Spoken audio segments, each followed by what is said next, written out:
हाँ जी 10th class. ਇਹ ਆਪਣਾ ਪੈਸ ਵੀਕਲੀ ਟੈਸਟ ਡੇਟ 1/9/2020 ਅਤੇ ਇਸ ਦੇ ਵਿੱਚ 10 ਪ੍ਰਸ਼ਨ ਸੀ, ਤੁਹਾਨੂੰ ਇਹ ਹੱਲ ਕਰਨੇ ਸੀ।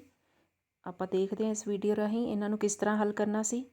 ਪਹਿਲਾ ਪ੍ਰਸ਼ਨ ਹੈ, ਹੇਠ ਦਿੱਤੀਆਂ ਸੰਖਿਆਵਾਂ ਵਿੱਚੋਂ ਕਿਹੜੀ ਅਪਰਿਮੇਯ ਸੰਖਿਆ ਹੈ। ਅਪਰਿਮੇਯ ਸੰਖਿਆ ਪਤਾ ਕਰਨੀ ਹੈ। ਵਰਗਮੂਲ 4, 3 ਵਰਗਮੂਲ 8, ਵਰਗਮੂਲ 100 ਅਤੇ ਮਾਈਨਸ ਵਰਗਮੂਲ 0.64। ਹੁਣ ਅਸੀਂ ਇਹਨਾਂ ਵਿੱਚੋਂ ਸਾਰਿਆਂ ਨੂੰ ਵਾਰੀ-ਵਾਰੀ ਦੇਖਾਂਗੇ ਕਿ ਕਿਹੜੀ ਪਰਿਮੇਯ ਹੈ ਅਤੇ ਕਿਹੜੀ ਅਪਰਿਮੇਯ। ਪਹਿਲਾ ਹੈ ਵਰਗਮੂਲ 4। 4 ਦਾ ਵਰਗਮੂਲ ਆ ਸਕਦਾ ਹੈ ਬਾਹਰ, 2 ਆ ਗਿਆ ਅਤੇ ਇਹ ਪਰਿਮੇਯ ਹੈ।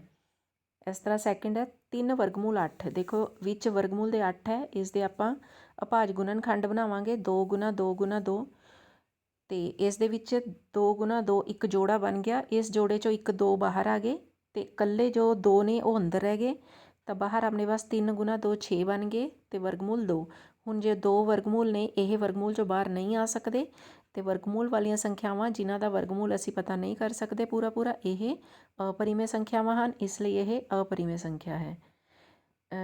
ਤੀਸਰਾ ਹੈ ਵਰਗਮੂਲ 100। ਇਸ ਦੇ ਆਪਾਂ ਗੁਣਨਖੰਡ ਬਣਾ ਸਕਦੇ ਹਾਂ, ਵੈਸੇ ਇਹ ਸਿੱਧੇ ਹੀ ਬਣ ਗਏ 10 ਗੁਣਾ 10 ਅਤੇ ਜੋੜੇ ਵਿੱਚੋਂ ਇੱਕ ਬਾਹਰ ਆ ਗਿਆ 10 ਅਤੇ 10 ਪਰਿਮੇਯ ਸੰਖਿਆ ਹੈ। ਇਸੇ ਤਰ੍ਹਾਂ ਮਾਈਨਸ 0.64। ਇਸ ਦੇ ਅਸੀਂ 64/100 ਲਿਖ ਸਕਦੇ ਹਾਂ ਪੁਆਇੰਟ ਹਟਾ ਕੇ, ਅਤੇ 64 ਦੇ 8 ਗੁਣਾ 8, 100 ਦੇ 10 ਗੁਣਾ 10। ਇਸ ਪ੍ਰਕਾਰ ਸਾਡੇ ਪਾਸ ਜੋੜਾ ਬਣ ਗਿਆ ਇਹ 8/10 ਦਾ ਅਤੇ 1 ਬਾਹਰ ਆ ਗਿਆ ਅਤੇ ਇਹ ਸਾਰੀਆਂ ਪਰਿਮੇਯ ਨੇ। ਇਸ ਦਾ ਸੈਕਿੰਡ ਪਾਰਟ ਹੈ ਜੋ 6 ਵਰਗਮੂਲ 2 ਜੋ ਹੱਲ ਕਰਕੇ ਆਇਆ ਹੈ, ਅਤੇ ਜੋ ਆਪਸ਼ਨ ਇਸਨੇ ਦੇ ਰੱਖੀ ਹੈ 3 ਵਰਗਮੂਲ 8, ਇਹ ਅਪਰਿਮੇਯ ਸੰਖਿਆ ਹੈ। ਉਸ ਤੋਂ ਬਾਅਦ ਸੈਕਿੰਡ ਹੈ, ਹੇਠ ਦਿੱਤੀ 2 ਘਾਤੀ ਬਹੁਪਦ ਦੇ ਸਿਫਰ। ਇਹ 2 ਘਾਤੀ ਬਹੁਪਦ ਹੈ, ਇਸ ਦੇ ਸਿਫਰ ਪਤਾ ਕਰਨੇ ਹੈ। ਫਿਰ ਦੇਖਣੇ ਹੈ ਕਿ ਦੋਵੇਂ ਧਨਾਤਮਕ ਹਨ, ਰਿਣਾਤਮਕ ਹਨ, ਇੱਕ ਧਨਾਤਮਕ ਇੱਕ ਰਿਣਾਤਮਕ, ਦੋਵੇਂ ਬਰਾਬਰ ਹਨ ਪਰ ਉਲਟ ਚਿੰਨ੍ਹ ਵਾਲੇ ਹਨ। ਇਹਨਾਂ ਵਿੱਚੋਂ ਦੇਖਣੇ ਹੈ। ਇਸ ਦੇ ਵਿੱਚ ਅਸੀਂ ਡੀ ਮੈਥਡ ਲਗਾਵਾਂਗੇ। ਐਕਸ ਸਕੇਅਰ ਦੇ ਜੋ ਨਾਲ ਲੱਗਿਆ ਹੁੰਦਾ ਹੈ ਗੁਣਾਂਕ, ਉਹ ਉਸ ਮੁੱਲ ਨੂੰ ਅਸੀਂ ਏ ਮੰਨ ਲੈਂਦੇ ਹਾਂ। ਐਕਸ ਦੇ ਨਾਲ ਵਾਲੇ ਗੁਣਾਂਕ ਨੂੰ ਬੀ ਮੰਨ ਲੈਂਦੇ ਹਾਂ ਅਤੇ ਬਾਕੀ ਨੂੰ ਸੀ ਮੰਨ ਲੈਂਦੇ ਹਾਂ। ਏ 3 ਹੈ, ਬੀ 15 ਅਤੇ ਸੀ 12।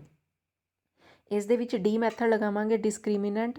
ਡੀ ਮੈਥਡ ਦਾ ਫਾਰਮੂਲਾ ਹੈ B square minus 4ac। B ਹੈ ਸਾਡੇ ਪਾਸ 15, 15 ਦਾ ਸਕੇਅਰ ਮਾਈਨਸ 4 ਗੁਣਾ ਏ ਕਿੰਨੇ ਆ 3 ਅਤੇ ਸੀ ਕਿੰਨੇ ਆ 12। ਜਦੋਂ ਇਸ ਨੂੰ ਗੁਣਾ ਕਰਕੇ ਅਸੀਂ ਖੋਲਾਂਗੇ ਸਾਡੇ ਪਾਸ ਇਹ 81 ਬਚਣਗੇ। ਅਤੇ ਫਿਰ ਇਸ ਤੋਂ ਬਾਅਦ ਸਿਫਰ ਪਤਾ ਕਰਨ ਦਾ ਫਾਰਮੂਲਾ ਐਕਸ ਬਰਾਬਰ ਮਾਈਨਸ ਬੀ ਪਲੱਸ ਮਾਈਨਸ ਵਰਗਮੂਲ ਡੀ ਵਟਾ 2a। ਬੀ ਦਾ ਮੁੱਲ ਹੈ 15 ਮਾਈਨਸ 15 ਪਲੱਸ ਮਾਈਨਸ ਵਰਗਮੂਲ 81 ਵਟਾ 2 ਗੁਣਾ 3 ਅਤੇ 81 ਦਾ ਵਰਗਮੂਲ 9 ਆ ਗਿਆ। ਪਲੱਸ ਔਰ ਮਾਈਨਸ 2 ਸਾਈਨ ਹੁੰਦੇ, ਇੱਕ ਵਾਰ ਪਲੱਸ ਲੈਣਾ ਹੁੰਦਾ, ਇੱਕ ਵਾਰ ਮਾਈਨਸ ਲੈਣਾ ਹੁੰਦਾ ਅਤੇ ਇਸ ਨੂੰ ਸੋਲਵ ਕਰਨ ਤੋਂ ਬਾਅਦ ਸਾਡੇ ਪਾਸ ਇਸ ਦੇ 2 ਮੁੱਲ ਆ ਗਏ -1 ਅਤੇ -4 ਅਤੇ ਦੋਵੇਂ ਕੀ ਨੇ ਰਿਣਾਤਮਕ, ਇਸ ਲਈ ਇਸ ਦਾ ਆਨਸਰ ਸੈਕਿੰਡ ਆਉਣਾ ਸੀ, ਦੋਵੇਂ ਰਿਣਾਤਮਕ ਹਨ।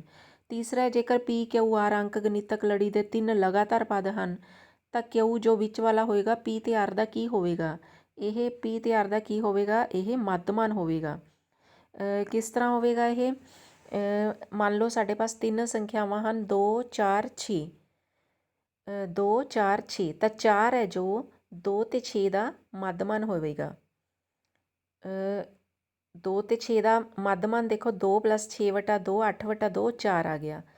ਤਾਂ ਹਮੇਸ਼ਾ ਇਹ ਇੱਕ ਸੂਤਰ ਦੀ ਤਰ੍ਹਾਂ ਇਸ ਨੂੰ ਯਾਦ ਕਰ ਲਓ ਕਿ ਅੰਕ ਗਣਿਤਕ ਲੜੀ ਦੇ ਵਿੱਚ 3 ਲਗਾਤਾਰ ਸੰਖਿਆਵਾਂ ਹੋਣ ਤਾਂ ਵਿੱਚ ਵਾਲੀ ਜੋ ਸੰਖਿਆ ਹੈ ਆਪਣੇ ਪਾਸੇ ਦੀਆਂ ਸੰਖਿਆਵਾਂ ਦਾ ਮੱਧਮਾਨ ਹੁੰਦੀ ਹੈ। ਉਸ ਤੋਂ ਬਾਅਦ ਹੈ ਫੋਰਥ, ਜੇਕਰ ਸਮੀਕਰਨ ਪ੍ਰਣਾਲੀ ਦੇਤੀਆਂ ਤੁਹਾਨੂੰ 2x + 3y = 5, 4x + ky = 10 ਦੇ ਅਨੰਤ ਹੱਲ ਹੋਣ। ਅਨੰਤ ਹੱਲ ਹੋਣ ਤਾਂ k ਦਾ ਮੁੱਲ ਦੱਸਣਾ ਸੀ, ਇਹਨਾਂ ਵਿੱਚੋਂ ਕੋਈ ਇੱਕ ਆਨਸਰ ਹੈ ਤਾਂ ਅਨੰਤ ਹੱਲ ਹੋਣ ਦੀ ਕੰਡੀਸ਼ਨ ਲਾਵਾਂਗੇ। ਜੋ ਪਹਿਲੀ ਸਮੀਕਰਨ ਦਿੱਤੀ ਹੈ x ਵਾਲੇ ਨੂੰ a1 ਕਵਾਂਗੇ, y ਦੇ ਗੁਣਾਂਕ ਨੂੰ b1 ਅਤੇ ਬਾਕੀ ਨੂੰ c1। ਇਸੇ ਤਰ੍ਹਾਂ ਦੂਜੀ ਸਮੀਕਰਨ ਵਿੱਚ x ਦੇ ਗੁਣਾਂਕ ਨੂੰ a2 b2 ਅਤੇ c2। ਫਿਰ ਅਨੰਤ ਹੱਲ ਹੋਣ ਦੀ ਕੰਡੀਸ਼ਨ ਹੈ a1 ਵਟਾ a2 ਬਰਾਬਰ b1 ਵਟਾ b2 ਬਰਾਬਰ c1 ਵਟਾ c2। ਤਿੰਨਾਂ ਨੂੰ ਬਰਾਬਰ ਰੱਖ ਲੈਣਾ। ਇਹਨਾਂ ਦੇ ਮੁੱਲ ਭਰ ਦਾਂਗੇ। ਪਹਿਲੇ 2 ਲੈ ਲਾਂਗੇ, 2 ਵਟਾ 4 ਬਰਾਬਰ 3 ਵਟਾ k। ਇਹਨਾਂ ਨੂੰ ਜਦੋਂ ਹੱਲ ਕੀਤਾ ਸਾਡੇ ਪਾਸ k 6 ਆ ਗਿਆ ਅਤੇ ਪਿਛਲੇ 2 ਲੈ ਲਏ 3 ਵਟਾ k ਬਰਾਬਰ 5 ਵਟਾ 10। ਉਹਨਾਂ ਨੂੰ ਵੀ ਜਦੋਂ ਹੱਲ ਕੀਤਾ ਤਾਂ k ਦਾ ਮੁੱਲ 6 ਆ ਗਿਆ ਤਾਂ ਇਸ ਦਾ ਆਨਸਰ ਆਉਣਾ ਸੀ k ਬਰਾਬਰ 6। ਇੱਕ ਟੈਕਸੀ ਦਾ ਕਿਰਾਇਆ ਪਹਿਲੇ ਕਿਲੋਮੀਟਰ ਲਈ 30 ਰੁਪਏ ਹੈ, ਉਸ ਤੋਂ ਬਾਅਦ ਹਰੇਕ ਕਿਲੋਮੀਟਰ ਲਈ 12 ਰੁਪਏ ਹੈ ਤਾਂ 50 ਕਿਲੋਮੀਟਰ ਦਾ ਸਫ਼ਰ ਕਰਨ ਲਈ ਟੈਕਸੀ ਦਾ ਕਿੰਨਾ ਕਿਰਾਇਆ ਹੈ। ਬਿਲਕੁਲ ਸਿੰਪਲ ਕੈਲਕੂਲੇਸ਼ਨ ਸੀ। ਪਹਿਲੇ ਕਿਲੋਮੀਟਰ ਦਾ ਕਿਰਾਇਆ 30 ਰੁਪਏ ਲੈ ਲਓ, ਇਹਨੂੰ ਅਲੱਗ ਰੱਖ ਲਓ। ਉਸ ਤੋਂ ਬਾਅਦ 50 ਕਿਲੋਮੀਟਰ ਵਿੱਚੋਂ ਪਹਿਲਾ ਕਿਲੋਮੀਟਰ ਨਿਕਲ ਗਿਆ, ਬਾਕੀ ਕਿੰਨੇ ਬਚੇ 49 ਕਿਲੋਮੀਟਰ, ਅਤੇ ਹਰੇਕ ਕਿਲੋਮੀਟਰ ਦਾ ਕਿਰਾਇਆ 12 ਰੁਪਏ ਹੈ। ਤਾਂ 49 ਕਿਲੋਮੀਟਰ ਦਾ ਕਿਰਾਇਆ 49 ਗੁਣਾ 12 588, ਅਤੇ 588 ਵਿੱਚ ਜੋ ਪਹਿਲਾ ਕਿਲੋਮੀਟਰ ਸੀ ਉਸ ਦਾ ਕਿਰਾਇਆ 30, ਉਹ ਵੀ ਜੋੜ ਲਓ, ਤਾਂ ਕੁੱਲ 50 ਕਿਲੋਮੀਟਰ ਦਾ ਕਿਰਾਇਆ ਸਾਡੇ ਪਾਸ 618 ਆ ਗਿਆ।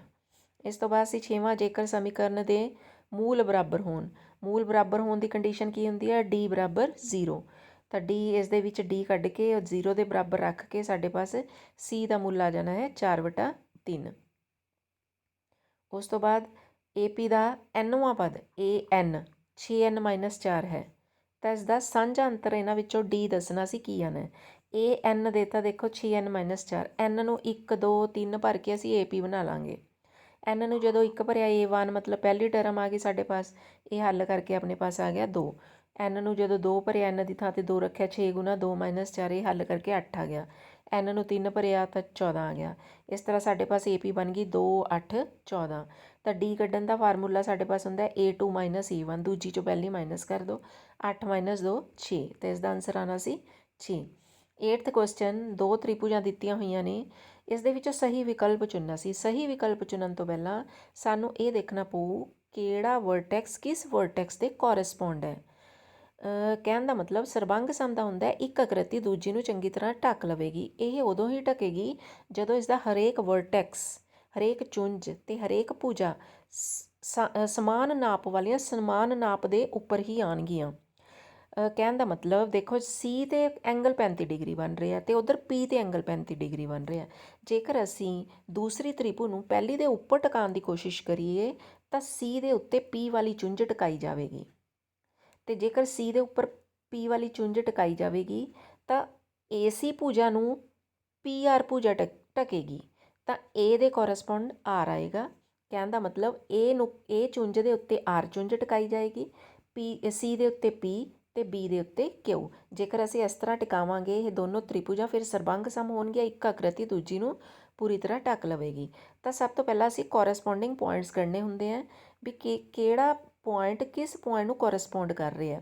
ਤਾਂ ਸੀ ਹੈ ਜੋ ਪੀ ਨੂੰ ਕੋਰਸਪੋਂਡ ਕਰ ਰਿਹਾ ਹੈ, ਏ ਆਰ ਨੂੰ ਕਰੇਗਾ ਅਤੇ ਬੀ ਕਿਊ ਨੂੰ ਕਰੇਗਾ। ਤਾਂ ਇਸ ਤਰ੍ਹਾਂ ਏ ਬੀ ਸੀ, ਏ ਦੇ ਨਾਲ ਆਰ, ਬੀ ਦੇ ਨਾਲ ਕਿਊ ਅਤੇ ਸੀ ਦੇ ਨਾਲ ਪੀ ਹੈ, ਅਤੇ ਇੱਧਰੋਂ ਆਰ ਕਿਊ ਪੀ ਇਹ ਲਿਖਿਆ ਜਾਏਗਾ। ਤਾਂ ਇਸ ਦੇ ਵਿੱਚੋਂ ਆਨਸਰ ਹੈ ਤੀਸਰਾ। ਉਸ ਤੋਂ ਬਾਅਦ 100 ਸੰਖਿਆਵਾਂ ਦਾ ਮੱਧਮਾਨ 50 ਲੱਭਿਆ ਗਿਆ ਸੀ, ਪਰ ਬਾਅਦ ਵਿੱਚ ਦੇਖਿਆ ਗਿਆ ਕਿ ਇੱਕ ਸੰਖਿਆ 150 ਨੂੰ ਗਲਤੀ ਨਾਲ 50 ਦੇ ਤੌਰ 'ਤੇ ਲਿਆ ਗਿਆ। ਤਾਂ ਸਹੀ ਮੱਧਮਾਨ ਦੱਸਣਾ ਹੈ। ਤਾਂ ਜਦੋਂ ਮੱਧਮਾਨ ਕੱਢਿਆ ਤਾਂ 150 ਦੀ ਥਾਂ 'ਤੇ 50 ਲਿਖਿਆ ਗਿਆ। ਕਹਿਣ ਦਾ ਮਤਲਬ 100 ਘੱਟ ਲਿਖੇ ਗਏ। ਦੇਖੋ, ਮੱਧਮਾਨ ਦਾ ਫਾਰਮੂਲਾ ਹੁੰਦਾ ਪ੍ਰੇਖਣਾ ਦਾ ਜੋੜ ਵਟਾ ਪ੍ਰੇਖਣਾ ਦੀ ਗਿਣਤੀ। ਪਹਿਲੀ ਵਾਰ ਮੱਧਮਾਨ 50 ਲਿਆ ਗਿਆ, 50 ਮੱਧਮਾਨ ਭਰਤਾ, ਪ੍ਰੇਖਣਾ ਦਾ ਜੋੜ ਵਟਾ ਪ੍ਰੇਖਣਾ ਦੀ ਗਿਣਤੀ ਕਿੰਨੀ ਹੈ 100। ਤਾਂ ਪ੍ਰੇਖਣਾ ਦਾ ਜੋੜ ਕਿੰਨਾ ਹੋ ਗਿਆ 50 ਗੁਣਾ 100 5000। ਪਰ ਇਸ ਵਿੱਚ ਗਲਤੀ ਨਾਲ 150 ਨੂੰ ਕਿੰਨਾ ਲਿਖਿਆ ਹੋਇਆ 50। ਤਾਂ ਕਹਿਣ ਦਾ ਮਤਲਬ ਇਸ ਵਿੱਚ 100 ਘੱਟ ਜੁੜੇ ਹੋਏ ਹਨ। ਤਾਂ ਜੋ ਨਵਾਂ ਸਾਡੇ ਪਾਸ ਮੱਧਮਾਨ ਆਏਗਾ ਉਸ ਵਿੱਚ ਨਵੇਂ ਪ੍ਰੇਖਣਾ ਦਾ ਜੋੜ ਕਿੰਨਾ ਬਣੂਗਾ 5100। ਤਾਂ ਨਵਾਂ ਮੱਧਮਾਨ ਕੀ ਹੋਏਗਾ 5100 ਵਟਾ 100, ਕਿਉਂਕਿ ਗਿਣਤੀ ਉਨੀ ਹੋਈ ਹੈ, ਪ੍ਰੇਖਣਾ ਦੀ ਗਿਣਤੀ ਉਨੀ ਹੀ ਹੈ, 100 ਹੀ ਹੈ। 5100 ਵਟਾ 100 ਅਤੇ ਸਾਡੇ ਪਾਸ 51 ਆ ਗਿਆ, ਨਵਾਂ ਮੱਧਮਾਨ 51। ਇੱਕ ਪਾਸਾ ਇੱਕ ਵਾਰੀ ਸੁੱਟਿਆ ਗਿਆ, ਇੱਕ ਅਭਾਜ ਸੰਖਿਆ ਪ੍ਰਾਪਤ ਕਰਨ ਦੀ ਸੰਭਾਵਨਾ।